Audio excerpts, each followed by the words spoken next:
Seguimos con ustedes, queridos oyentes, en este programa, La Pica en Flandes, y continúa con él don César Collins hablando del coste para España y para la Unión Europea y para el mundo en general de la guerra de Ucrania. Adelante, mi coronel, por favor. Bueno, pues el planteamiento que he dicho anteriormente y he terminado con las declaraciones del presidente Biden. Bueno, pues ¿cómo le viene a España este conflicto? Pues a España este conflicto le ha cogido bien, gracias a una decisión afortunada que se tomó en tiempos de Franco, como tantas otras, que fue hacer un plan cuyo primer hito consistió en construir una planta enorme en Barcelona para regasificar el gas licuado. Posteriormente, ya en el régimen actual, se continuaron creando plantas regasificadoras en diversos puertos, concretamente, bueno, la de Barcelona con 760.000 metros cúbicos de capacidad, que se inauguró el año 1969, el de Cartagena con 587.000 metros cúbicos de capacidad en 1989, Huelva 469.000 metros cúbicos de capacidad en 1988, Sagunto con 450.000 metros cúbicos de capacidad en el 2006, Bilbao con 300.000 en el 2003, Mugardo con 300.000 en el 2007 y el Musel con 300.000, que este está pendiente de inauguración. Se debió esto a un eminente español y catalán, un ingeniero de caminos brillantísimo, que fue el alma de este plan, que ha hecho a España puntera en este aspecto, que es muy importante y lo va a ser más en el futuro, visto el cariz que están tomando las cosas. Este catalán benemérito se llamó don Pedro Durán y Farrell. España está bien situada ante esta crisis energética. Tenemos nuestro proveedor principal en Argelia, con dos gasoductos que nos traen el gas, una magnífica red de gasoductos dentro del territorio nacional y un conjunto de plantas regasificadoras con una enorme capacidad de trabajo y posibilidad de apoyar al resto de Europa en este punto, ya que el transporte de gas licuado a Europa por barco va a ser vital en el futuro, si siguen así las cosas.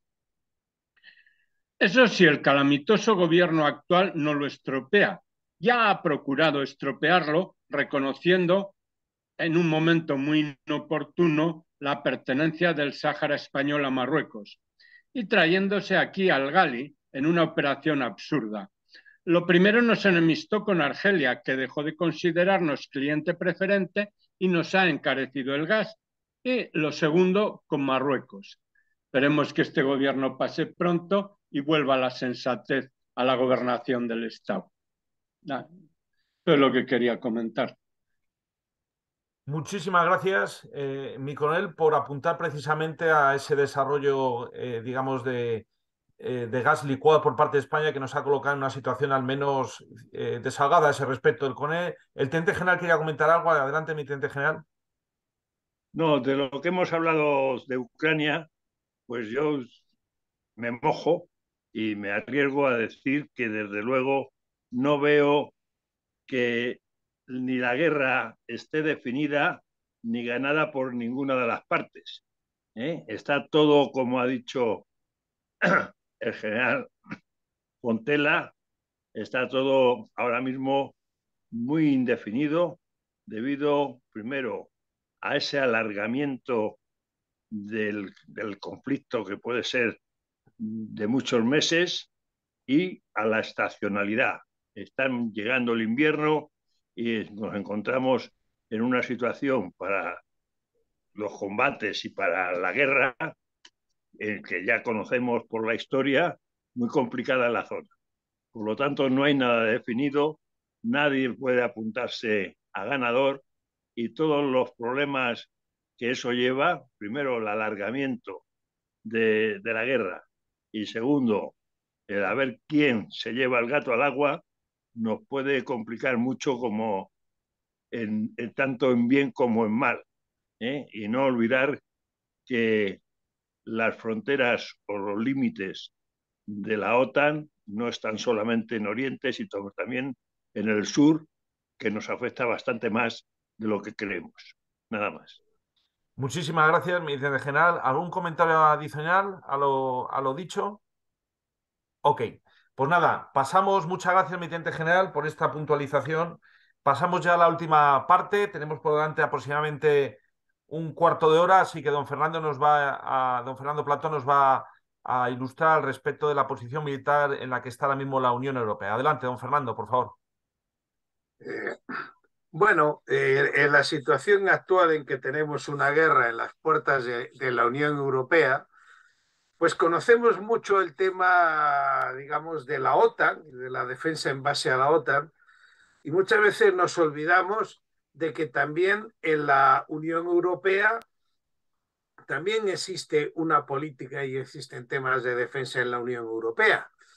Y bueno, pues esa es de la parte que quería ir hablando de cómo está a nivel Unión Europea la defensa. Siempre hay que tener en cuenta que, y nunca perdiendo la visión histórica, que los antecedentes de la Unión Europea son organismos internacionales. Empezamos a hablar de la famosa CECA para el carbón y el acero, entre los cuales lo que se buscaba sobre todo era conseguir una paz estable en Europa mediante la cooperación económica entre los países europeos, de tal modo que esas tensiones del pasado desaparecieran. Y la verdad es que no puede negarse la visión que tuvieron los líderes políticos que la crearon, puesto que viendo lo que ha sido la conflictiva historia europea, llevamos 77 años en que, por lo menos entre los miembros de la Unión Europea, no ha habido ninguna guerra, ni confrontación bélica, ni conflicto. Digamos, eso es realmente una excepción en la historia de Europa y confiemos en que siga por muchos años. Ahora, eso bien, naciendo en plena Guerra Fría, con la amenaza soviética en las fronteras y una Europa que era muy débil, acordémonos de la Europa de los años 50, la defensa fue confiada a la OTAN, en la cual estaban integrados todos los países que por entonces formaban parte de estos organismos antecesores de la Unión Europea y que sobre todo contaba con el apoyo militar de los Estados Unidos, que tanto tenía un montón de tropas en el continente como sobre todo proporcionaba el respaldo nuclear. Digamos que era el primo de Zumosol de la Comunidad Europea.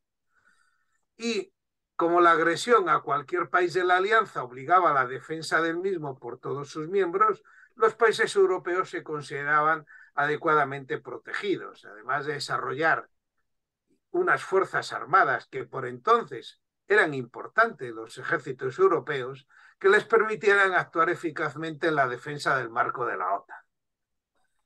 Pero eso sí, ya en 1973 se incorporó a la Unión Europea Irlanda, que no forma parte de la OTAN. Posteriormente lo harían Austria en 1995, Finlandia y Suecia en 2001 y por último, y esto merece la pena mucho destacarse, Chipre y Malta en 2004. Entonces, ¿en qué situación estamos ahora? Pues que la Unión Europea tiene 27 países, 21 también forman parte de la OTAN, 2, Finlandia y Suecia, han solicitado la admisión, que está pendiente, pero hay 4 países de la Unión Europea que no simultanean la pertenencia a ambas organizaciones. Bien. Desde la creación de la Unión Europea con el Tratado de Maastricht, sí que se ha ido buscando una mayor integración de los países miembros. Se ha creado un Parlamento Europeo, una unión monetaria en el euro, fronteras comunes en el espacio de Schengen. Y claro, la defensa europea no podía quedar fuera de esta nueva arquitectura que se está haciendo en Europa. Veamos cómo se define y qué instituciones atienden la defensa de la Unión Europea. Es muy llamativo en el que ha sustituido al Tratado de Maastricht, que es el Tratado de Lisboa de 2007, cómo trata la defensa. Y primero la sitúa dentro de la política exterior y de la seguridad común. O sea, va a estar muy subordinada a lo que es política exterior. Su ejecución se apoya en las capacidades proporcionadas por los Estados miembros. Pero recalca, respetará las obligaciones derivadas del Tratado del Atlántico Norte para determinados Estados miembros, que consideran que su defensa común se realiza dentro de dicha organización y será compatible con la política común de seguridad y de defensa establecida en dicho marco. Es decir, digamos, la Unión Europea se subordina a la OTAN. Luego añade que si un Estado miembro es objeto de una agresión armada en su territorio, los demás Estados miembros de la Unión Europea le deberán ayuda y asistencia con todos los medios a su alcance. Y después vuelve a insistir en este artículo 42 del tratado, en esa vinculación a la OTAN, en que los compromisos y cooperación en este ámbito seguirán ajustándose a los compromisos adquiridos en el marco de la OTAN, que seguirá siendo para los Estados miembros que forman parte de la misma el fundamento de su defensa colectiva y el organismo de ejecución de esta. Por lo tanto, digamos, la seguridad y defensa de la Unión Europea está, como hemos dicho, subordinada a la OTAN, que es el fundamento de defensa y órgano de ejecución para los principales países. Por tanto, como en primer lugar los ejércitos son una parte de la soberanía nacional y después además está esta subordinación a la OTAN, lo que es la política de defensa a nivel Unión Europea podemos decir que es algo de tercer rango, digamos, dentro de la visión de los países. Y como tal realmente, digamos, se porta. ¿Cómo se ejecuta la defensa de la Unión Europea? Pues se estableció una política común de seguridad y defensa, acordada entre todos los países, que determina que el objetivo de la política es el establecimiento de una capacidad de defensa común europea. Es decir, buscar mejorar la capacidad militar de los países miembros, y para ello se creó la Agencia Europea de Defensa. A partir de ahí, dentro de esta política, han aparecido toda una serie de organismos y actuaciones, donde destaca el Plan de Acción Europeo de la Defensa de 2016, el cual, digamos, establece que no se refiere a la creación de un ejército de la Unión Europea, sino a la creación de las condiciones para una mayor cooperación en materia de defensa, a fin de mejorar la eficiencia del gasto en defensa y a la creación de las condiciones para una base industrial de la defensa fuerte, competitiva e innovadora. Entonces, digamos, es lo que establece el Plan de Acción Europea. Por lo tanto, cuando hablemos de temas de defensa a nivel de la Unión Europea, no hay que perder de vista que lo que se está buscando sobre todo es mejorar la eficiencia del gasto y crear sobre todo una base industrial fuerte de defensa. Es decir, son materias más sobre todo económicas, más que las puramente defensivas, en la que están casi todos los programas y actuaciones a nivel Unión Europea. Claro, un poco buscando, como la soberanía, digamos, es de cada país, pues que no haya 27 sistemas de armas, de comunicaciones, de organización, de estructuras, y sobre todo, digamos, que cada país comprando y organizando sus propios medios y equipos, pues aquello cueste muchísimo más que la capacidad que se tendría con una compra unificada. Pensemos que el ejército, que a nivel económico, la Unión Europea, pues a lo mejor en lo que es tamaño del PIB puede ser equiparable a Estados Unidos, pero el ejército americano decide un solo modelo de armamento, de organización para todo ese elemento económico, y en la Unión Europea pues tenemos 27 decisiones nacionales. Y entonces, en ese sentido, se ha creado un organismo que se llama Cooperación Estructurada Permanente en materia de defensa y seguridad. ¿En qué consiste esto? Consiste en que se van estableciendo proyectos para desarrollo de capacidades de defensa en la Unión Europea progresivamente. Actualmente hay 61 proyectos y el próximo año se darán más, en los cuales los países participan voluntariamente. Y por lo menos 25 de los 27 Estados miembros participan en al menos alguno de ellos. En algunos proyectos participan solo 2 estados y hay uno en que llegan a participar 24. En algún programa puede ser interesante ver qué proyectos, digamos, se están desarrollando a nivel europeo en mejora de la defensa. También tenemos el programa espacial de la Unión Europea, que toma temas de defensa, y el Fondo Europeo de Defensa, que tiene como objetivo lo que ya hemos dicho de mejorar el gasto, para lo cual se ha dotado un presupuesto de casi 8.000 millones de euros para el periodo 2021-2027. Bueno, claro, como esto llegó antes, en la época del COVID, sufrió un recorte y es 40% inferior a la cifra prevista. Y esto en 7 años da a menos de 1.150 millones por año. O sea, entre 27 Estados miembros, 442 millones por Estado y año. A Malta y Chipre le podrán venir muy bien, pero para España un poquito escaso. Comparemos que el presupuesto de defensa de España para 2022 es de 11.300 millones de euros. Y ya por último, en marzo de este año se aprobó la brújula estratégica de la Unión Europea, que puede considerarse la primera estrategia adoptada a nivel de la Unión Europea, un documento clave en esta política, de cual creo que es mejor que profundicemos y hablemos ya por motivos de tiempo en otro programa, y ya dejo para si quieren hacer alguna intervención mis compañeros. Pues muchísimas gracias, don Fernando. Interesantísima esta cuestión. Apenas nos quedan un par de minutos. Nos emplazamos a la continuación de este tema, que no ha podido ser finalizado por premura de tiempo. ¿Quieren comentar algo al respecto de esta cuestión? Mis generales, mi coronel.